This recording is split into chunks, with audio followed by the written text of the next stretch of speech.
Welcome to Mrs. Pennington's baby development. So you're 4 weeks pregnant. Congratulations. Now what? What do you do now? I don't know if you've asked any seasoned moms their ideas, their suggestions for having a baby, for childbirth, what to do with teething. The thing is, we kind of seem to forget. As we go through it again, though, it all comes back to us. So I'm going to help you, give you all of my experience. This is not my first. I, too, am 4 weeks pregnant. I'm very excited. And I'm going to give you my ideas and suggestions, things that have helped me so that you can avoid those major pitfalls, and also ideas and things from other friends I know who've just been through what you're getting ready to go through. Well, the first thing you want to do is call the midwife, schedule with an obstetrician, find someone who is going to help you through this beautiful, amazing, but somewhat difficult time in your life. Midwives often fill up quickly. They only take a select number of people every month, and they like to keep their women spaced out so they don't have any two that are due around the same time. So if you're interested in using a midwife or a birthing center, make sure that you call them sooner rather than later. They do start to fill up quickly. If you're looking at an obstetrician, or you know the hospital that you want to deliver in, you know the group of primary doctors that you love, you're going to want to go ahead and schedule with them as well. Some people get early ultrasounds, which is very exciting. Others of us have to wait a little bit longer. Most midwives and doctors will allow one consultation visit where you can confirm your pregnancy, you can ask them questions, see if you're interested in using them to help you during this time of pregnancy and delivery. Some things you want to consider are: what is the main thing that you really are looking forward to? What is one thing that you really want? As you go through your pregnancy, as you have your delivery, you know your own family history, you know your body, you know whether you've had back surgery, whether your mom often went overdue, whether your close relatives who are blood related to have all had to have C-sections, or if they've all had really natural, healthy deliveries. You know what works best for you and what you think that you are going to need. So you need to find a practitioner who also has a high number of successful deliveries in the same way that you want to deliver. So if you're looking for an all-natural delivery with very minimal to no medication, little to no intervention, you're really going to want to look for a local midwife, either with a standalone birth center, home birth, or that operates in a hospital, or a lot of times they'll have birth centers right next to a hospital where you can transfer easily. You also really want a midwife that has a very good relationship with a hospital that is close by. If you need to be transferred, you want her to have the professionalism and to be respected in that hospital where they happily accept you and her coming in for that transfer. Most midwives do have a hospital and or a doctor that they work closely with in case a transfer is needed. If you know you are going to want an epidural, then you need to go ahead, schedule with an obstetrician, look into your insurance, find what's covered, know what your deductible is. Go ahead and look into that. Find the hospital that you're really comfortable with. Even if you're working with a midwife, you're still going to pick a local hospital to transfer to in case that need arrives. Whether you're working with a midwife or an obstetrician, when push comes to shove during the delivery, if there's a difficulty, if something arises that is not common, they are going to do what they feel is best and what they have been best trained to do in order to have a healthy delivery. So if you're working with a doctor who has a lot of experience with C-sections, and that is something that he is very comfortable performing if needed, that is what he's going to go towards. So let me give you an example of a good friend of mine. When she was making her decision on where she wanted to go for her first child, for her delivery, she chose a midwife because she really wanted a natural labor and delivery. And during her delivery, she is quite small. She had a small frame, and first babies usually take a long time. She got very tired.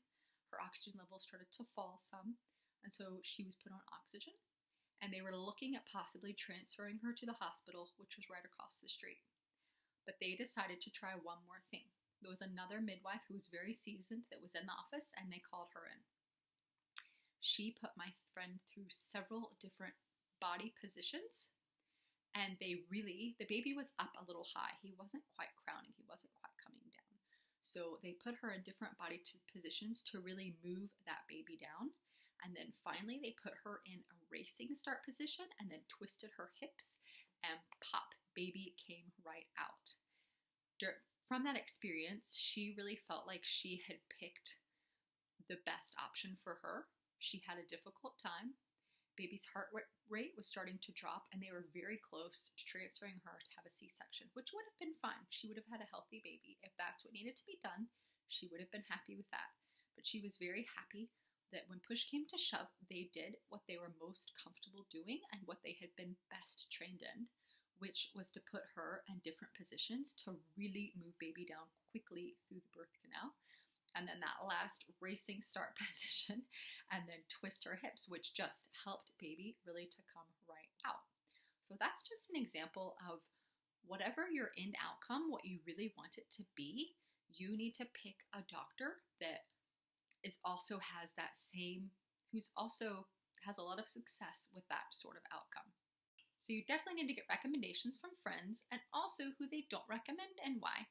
So someone that may have worked really well with them might not work well with you, especially the first couple of visits. If you just really feel like whoever you're working with isn't respecting you or listening to you, then you're going to struggle during one of the most difficult times in your life, delivering a baby, to work with that same person if you don't feel like you have the respect that you're looking for and that doctor-patient relationship. When you call and schedule for your first appointment, don't be too upset if they just wait until 12 weeks. Some doctors will just schedule you for a 12-week appointment, and you'll come in and you'll hear baby's first heartbeat. You might have an early ultrasound, you might not. It just depends. Some people get lucky and they have nice 9-week ultrasounds. Others don't. So if you call and you are so excited you are finally pregnant and you want your first visit, if it's at 12 weeks, don't get too upset. During this time, it is really important to drink water, eat clean, and increase your protein. So right now at 4 weeks, you're probably not feeling a lot of morning sickness yet. So it is great time to really eat a lot of greens, eat things that you know are healthy for you. Soon enough, you're going to have a very queasy stomach, and what you eat is going to be really dictated by how you feel and what your body is more wanting and not wanting. It is important during that time to listen to your body. If you really feel like something is going to make you sick, even though your brain is thinking, but this is really healthy, you should eat it, you should probably take a step back and not quite eat that yet.